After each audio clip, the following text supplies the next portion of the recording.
All right, I want to go through the Advanced Chem 1 note packet for acid-base chemistry. I know this has been a while for some of you, so you can listen to this kind of as a review of what I'd like you to know before we start this in class. I would like everybody to go through the pretest, which is the first couple pages. There is a key linked at the end of this. Then I would like you to check your answers. I would also like you to read through the rubric, see what topics you were supposed to learn in Chem 1, and kind of rate your understanding so that you know what to focus on in the note packet. After that, it's totally up to you what you listen to and what you do in the note packet. I would definitely at least do the practice problems, check your answers with the annotated key on the agenda, and then you can use this video to fill in any of the gaps. So there's some general properties of acids and bases. I will let you read those. Things that we learned before are acid-base reactions. So you have neutralization reactions, which is where you make a salt and you make water. This is a type of double displacement reaction that always happens, and that's because water is a liquid. So it is a precipitate. It's like the driving factor of the reaction. And that will be really important. I think that's something that people don't necessarily appreciate very much. This bond right here between the H and the OH is really, really strong. And once you make it, it is rather hard to break it.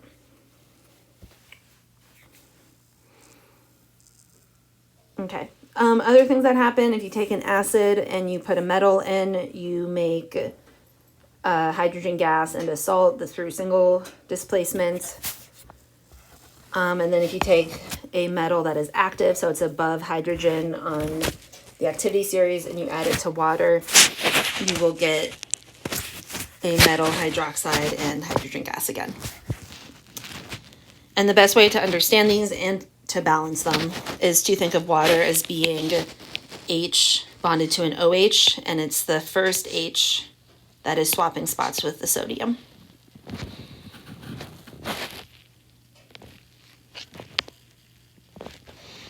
Other things we saw in one of our earlier units were that nonmetal oxides and waters make oxoacids. To predict the polyatomic ion that is going to be used, you want to look at the oxidation state of the sulfur. So sulfur started out as 4+ in SO2. It's going to still be 4+ once it's an acid, so we make H2SO3. It's also impossible to balance this with any other sulfur polyatomic salt that you know of. All right, metal oxides in water, we also learn make metal hydroxides, and that is shown here. Okay. Acids can be partially neutralized if they have more than one ionizable hydrogen. We call this a polyprotic acid. Poly because there are multiple, protic meaning protons. An example is H3PO4, which has 3 acidic protons. So if you take H3PO4 and you only add 1 equivalent of sodium hydroxide, you are only going to move 1 of the 3 protons. And what is left is the conjugate base, which is H2PO4, and it has a 1- charge because we removed 1 proton. We can then take this compound, add more hydroxide to it. We will remove a second proton, and now we will have the conjugate base, which is HPO4 2-. We can then do that a third time, take HPO4 2-, add another equivalent of OH, remove the last proton, and then react with sodium phosphate. So this happens in steps. It does not happen all at once, and that's important to know as well. All right. Old definition of acids and bases, or I guess the first definition was the Arrhenius theory, which said acids are things that donate H+, bases are things that donate OH-. This did not include ammonia as a base because ammonia does not donate OH-. We also know that H+ does not exist alone in solution. So we're lazy and we will often write H+, but what really is happening is that H+ is bonding to water or to some water-like species to make H3O+.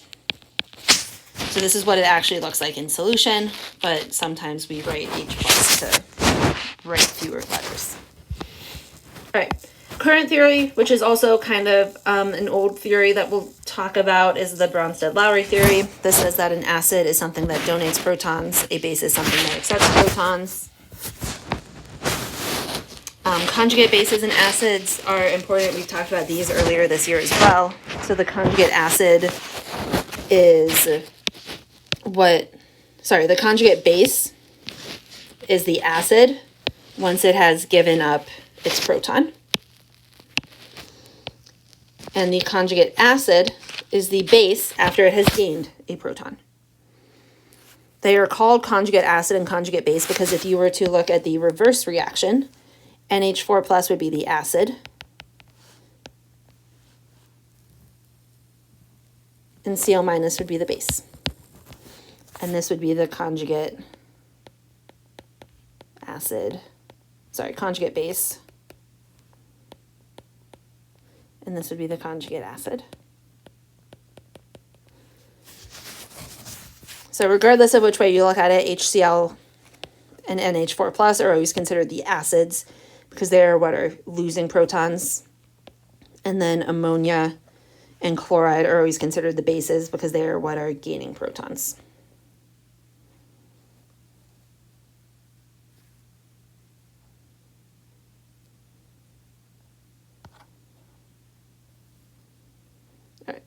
Strong acids are things that ionize 100%. So when you put HCl into water, 100% of the protons bond to the water to make H3O plus. Nothing stays in solution as H bonded to Cl. This does not exist in solution. What that means is if you were writing an ionic equation, you are going to take HCl and you are going to write the ions because that is what it looks like in water. Same thing if you were going to write the net ionic equation. You are going to keep the protons as ions. You are not going to write HCl. This is different than with a weak base where it does not ionize completely. And usually it ionizes a very small amount. When I say less than 10%, usually it's around like 1% or less. What that means is that if you were to look at the solution, and you were to zoom in, you would see HF bonded together as a neutral species. And this is primarily what you would see, which means if you were to write a net ionic equation, you are going to keep the HF as a neutral aqueous species because it does not ionize most completely. Water is a liquid. And we cannot say that fluoride is a spectator ion because fluoride is not present on the left-hand side. F minus as an ion is not present. So our net ionic equation is the same as what is written. All right, strong bases, metals paired with hydroxides. You want to check solubility because some hydroxides are not very soluble in water. We will talk about that more in our next chapter when we do slightly soluble salts. Weak bases are really ammonia and ammonia type molecules, and they do not dissociate completely, but some of the ammonia will accept a proton from water to make some hydroxide. So this would be a weak base. And then this would be the weak conjugate acid.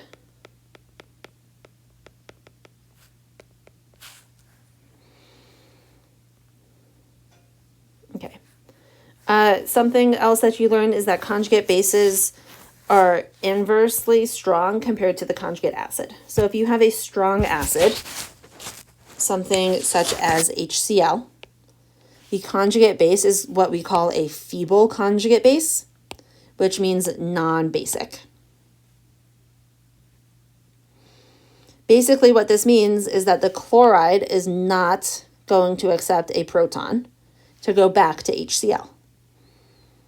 And we know that's true because when you put HCl in solution, 100% of the HCl turns into H3O plus and Cl minus. So this reaction does not go backwards. So Cl minus is non-basic. Compare that to a weak acid, which would have a weak conjugate base. So something like acetic acid produces acetate as its conjugate base. And acetate is able to accept a proton to go back to acetic acid, which we know happens because this is primarily what exists in solution. We can also write that as if you take the weak base, so take sodium acetate, for instance, and you put it into water, it will then become in equilibrium with acetic acid and sodium hydroxide. So if acetate is the weak base, acetic acid is now your weak conjugate acid.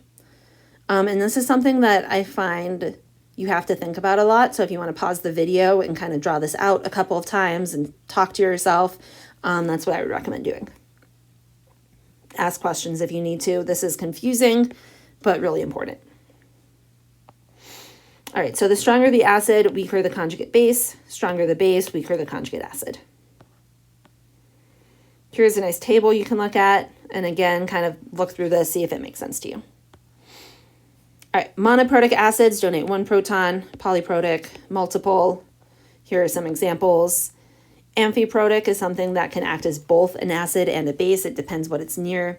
So for instance, water is, amphiprotic.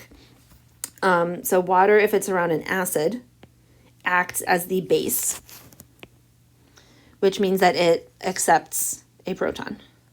That's our definition of a base right now. Water is an acid when it's around a stronger base, which means it donates a proton, which you can see in the case of ammonia becoming ammonium. Titrations you did in Advanced Chem 1, we did one at the beginning of the year. We did a redox titration with hydrogen peroxide. Important vocab that I want to point out that we didn't talk about yet is endpoint versus equivalence point. Equivalence point is the true point when the moles of base are equal to the moles of acid. So this is what we were trying to find out. Acid-base reactions, though, are colorless. If you take like HCl and NaOH, you can't visually see when you hit the equivalence point. You could when we did hydrogen peroxide and permanganate, which is why we haven't talked about endpoint yet. But oftentimes for acid-base titrations, you need to add in an indicator like phenolphthalein, which is going to change color. And ideally, the endpoint and the equivalent point happen at the same time. So when you did a phenolphthalein titration in Advanced Chem 1 and it turned that like pink color, that happened at the same time as the equivalence point, and that is something your Chem 1 teachers thought of and planned ahead of time so that it would work out for you. This is a big source of error when these do not equal each other. Okay, and we'll talk about pH, equivalence point, all of that fun stuff. I'm going to spend some more time talking about that in class. Okay, so here where the problems are. I showed all of my work here. I'm not going to go through and do them in the video. I would like you to try to do them, see if you can figure out where you're going wrong based off of my work. The first couple are just like stoichiometry problems, so I think you should be able, hopefully, to kind of work through them. It's a lot of going like from volume to moles and from moles to volume. But we've done these before this year, so see if you can figure it out. Same thing, example 2, we've done stuff like this. Just be careful. Sulfuric acid has 2 acidic protons, so to be fully neutralized, you're going to need to neutralize 2 moles of protons. Okay. We just took a test on KEQ. We learned that it's products over reactants raised to the molar coefficients. Here are 2 more KEQ terms for you to learn. Ka is for an acid. Kb is for a base. These are still constants, which means that they are constant at a given temperature. Okay, so here's an example with a weak acid in equilibrium with H3O plus and the conjugate base. Ka is equal to the products divided by the reactants. Liquids and solids do not go into the KEQ, so we ignore water. Bases, same idea. You know that you need a KB because there is hydroxide in the solution, so we're dealing with a base. Products over reactants, no water. Okay, here are some examples. They involve ice tables. First one is a strong acid, so it dissociates 100%, so concentration of the acid is equal to the concentration of H3O+. Second one is an ice table, very similar to what we did in our last unit. One of the things you will see is that almost every single time your Ka value is going to be incredibly small compared to your concentrations. The AP exam will not make you solve a quadratic equation. If you have to, you're doing something wrong. So oftentimes you can assume that the plus or minus x's go to 0. Oh, I'm sorry, not these ones. Sorry, let me start over. The plus or minus x here can go to 0. We do not want to set these equal to 0 because then there would be no math to do.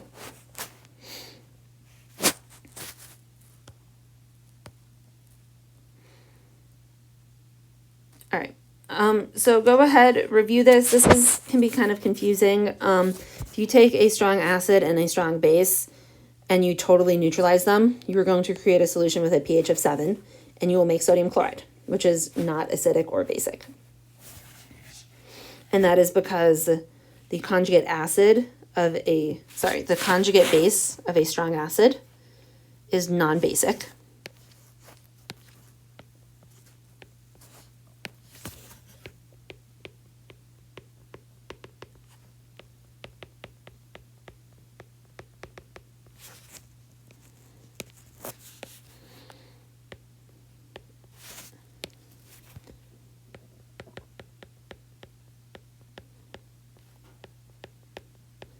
And the conjugate acid of a strong base is non-acidic, so neither of these compounds are acidic. There's a typo on the second one. Imagine it's HCl and NH3. So in this case, HCl is my strong acid. Cl is still non-acidic or non-basic, non-anything. But in this case, NH3 is a weak acid, which means that NH4 plus NH3 is a weak base, which means NH4 plus is a weak conjugate acid. Which means that our pH is going to be less than 7 because we formed a weak acid. So strong acid, weak base makes an acidic salt. Here's the reaction that's happening when we take our weak conjugate acid. It is kind of ionizing in water to make H3O plus and NH3. Okay, the opposite is true if you take a weak acid and a strong base. So if you take NaOH as your base, Na is the conjugate acid, so it's a non-acidic conjugate acid because this is a strong base. And then this is a weak base, which means it makes a weak, this is a weak acid, which means it makes a weak conjugate base, which means that our pH is going to be bigger than 7. And that's because acetate reacts with water or forms an equilibrium with water to make the acid and hydroxide. So we are making hydroxide, which means that our pH is going to be bigger than 7. Okay, and then if you have a weak acid, weak base reaction, it can be confusing. You need to look at your Ka and your Kb values for the ions involved. Essentially, if Ka is bigger than Kb, that means that you have a stronger acid than you do a base.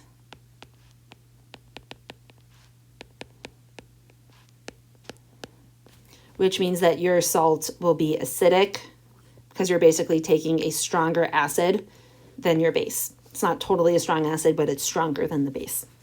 And then if Kb is bigger than Ka, your salt's going to be basic because this is influencing the salt more. All right, we'll talk more about auto-ionization of water. This is the equilibrium water forms with itself. It self-ionizes very slightly to make H3O plus and OH minus. Kw, another Keq, equal to concentration of reactants over products. Do not put liquids in. So this is just over 1 because all of our reactants are pure liquids. This is equal to 1 times 10 to the negative 14 at 25 degrees Celsius and only at 25 degrees Celsius. So we'll talk about what it looks like as you change the temperature. When we say water is neutral, all that means is that the H3O plus equals the OH minus, which means that at 25 degrees Celsius, they're equal to 10 to the, sorry, it's written up above. At 25 degrees Celsius, they're both equal to 1 times 10 to the negative 7.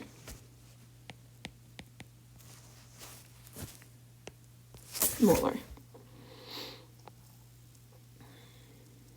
All right, so some more hydroxide, hydronium problems.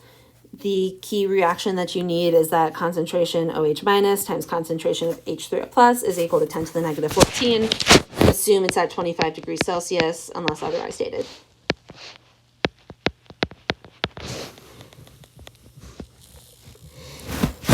For this example 5, you need to assume that sulfuric acid is only losing its first proton, because only the first proton comes off 100%. And just for this problem, to make it simpler, you are going to assume that the equilibrium between HSO4 minus and then SO4 2 minus is negligible. All right, pH.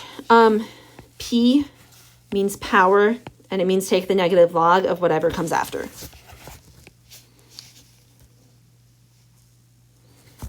So important relationships, go ahead and think if this makes sense based off of properties of logs.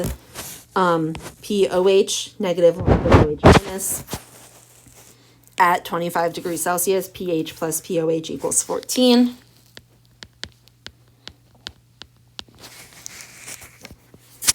If you want to go backwards and you have the pH, the concentration of H plus is equal to 10, to the negative pH, because that's how logs work. Sig figs for pH only start after the decimal. So 8.000 has 3 sig figs. That would correspond to a concentration 1.00 times 10 to the negative 8. So we got 3 sig figs here. We got 3 sig figs here. Here are some problems. Go through them, look at my answers, come with questions about anything you don't understand. All right, buffers we're going to review because I think they're really confusing the first time you learn them, so we will do this more in class. Essentially, a buffer is a solution that has a weak acid and its conjugate base. So acetic acid and sodium acetate is an example. This would be an example of a buffer equilibrium. There are some questions here about the Chatelier's principle. We'll talk about this in more detail, but essentially if you were to increase the amount of acetate, the reaction is going to shift to the left to relieve that stress. What happens if you add acid? When it says acid here, it means like strong acid. So basically H3O plus. Adding H3O plus is going to increase the concentration of the products. The acid will react with the acetate to consume more acetic acid.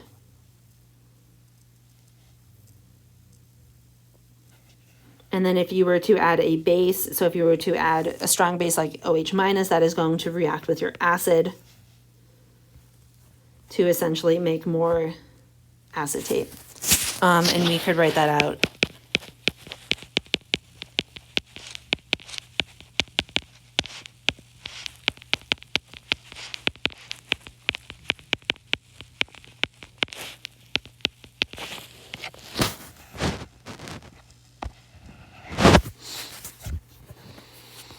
All right, so here are some more problems.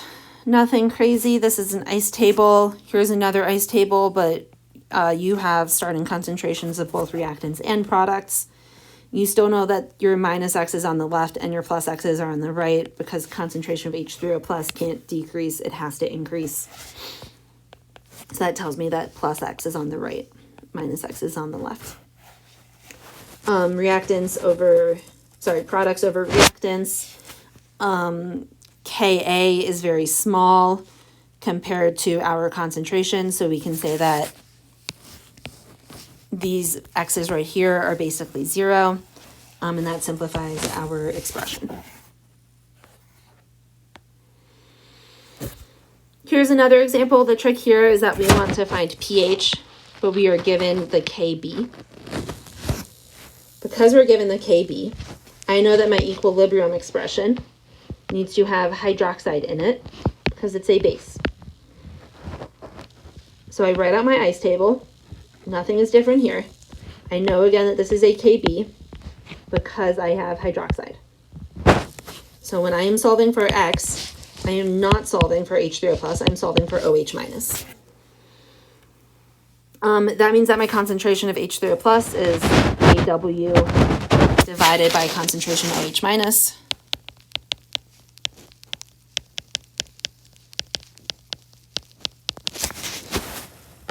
And then we can find the pH after that. You could also find the pOH. And then you could do 14 minus pOH equals pH. You'll get the same thing.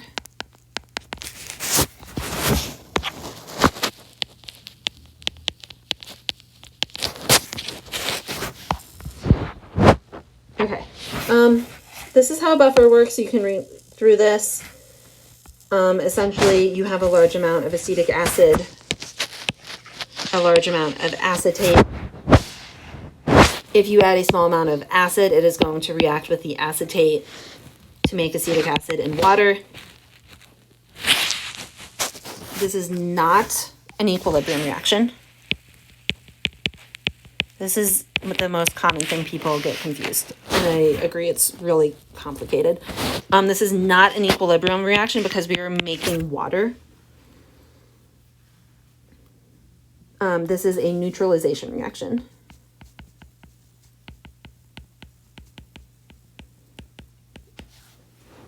So think back all the way to the beginning. The first thing we wrote out was a neutralization reaction. It was not an equilibrium.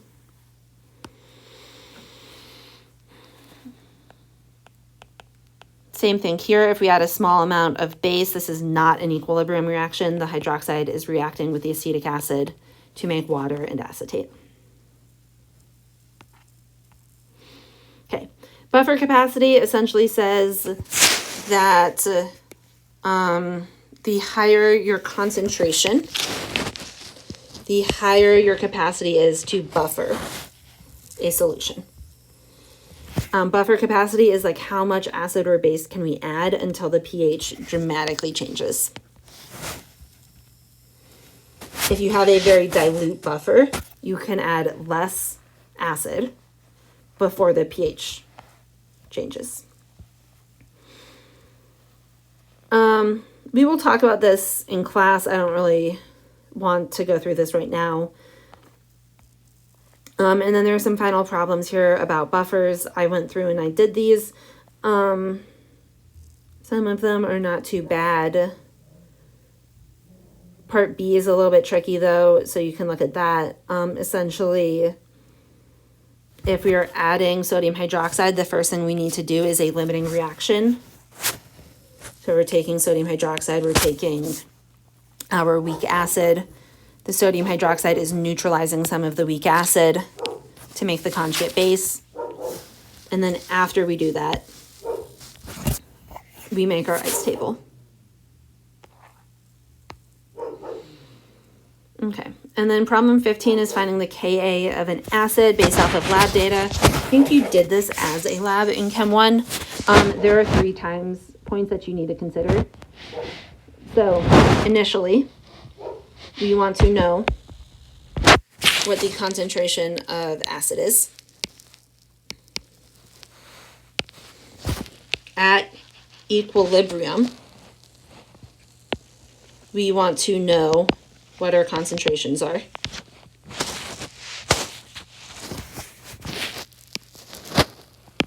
And then after our titration with sodium hydroxide,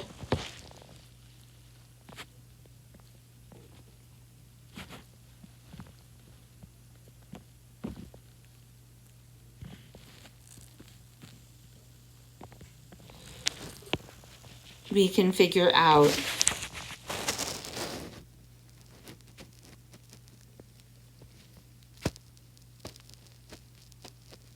essentially, I'm going to erase this actually. Sorry. So really, I guess there are 2 time points. I'm sorry, I misremembered this question. After the titration with the sodium hydroxide, we can figure out how much acid was initially present. Using the volume of sodium hydroxide and the concentration of sodium hydroxide, we can figure out how many moles of hydroxide were needed, which basically tells us how many moles of H plus are there totally after the entire neutralization happens. So this tells me my initial concentration of my acid. And that was done using this information. The other information we have is the pH of the original solution. So this is at equilibrium. And this tells me essentially what X is.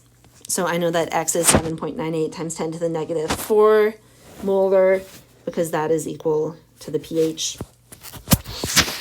So then what I can do is I can find the concentration of acid at equilibrium, which is 0.0879 molar.